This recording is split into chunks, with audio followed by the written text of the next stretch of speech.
সংসদীয় আসনের সীমানা পুনর্নির্ধারণে পেশাদারিত্বের সঙ্গে নিরপেক্ষভাবে কাজ করার চেষ্টা করা হচ্ছে বলে জানিয়েছেন প্রধান নির্বাচন কমিশনার এএমএম নাসির উদ্দিন।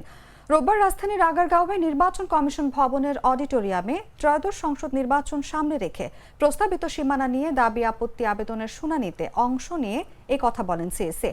বেলা 12টা থেকে নির্বাচন ভবনের অডিটোরিয়ামে শুরু হওয়া এই শুনানিতে আছেন প্রধান নির্বাচন কমিশনার এএমএম নাসির উদ্দিন, চার নির্বাচন কমিশনার ও সিনিয়র সচিব আক্তার আহমেদ।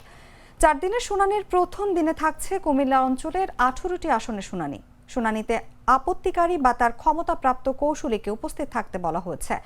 ইসি জানিয়েছে সব মিলিয়ে দুই পক্ষের 10 জন প্রতিনিধিকে শুনানিতে উপস্থিত থাকতে হবে।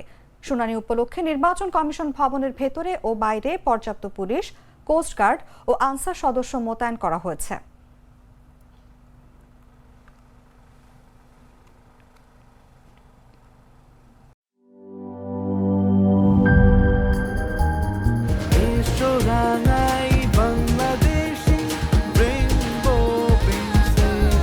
রেইনবো পেইন্টস, ছড়াও জীবনের রং।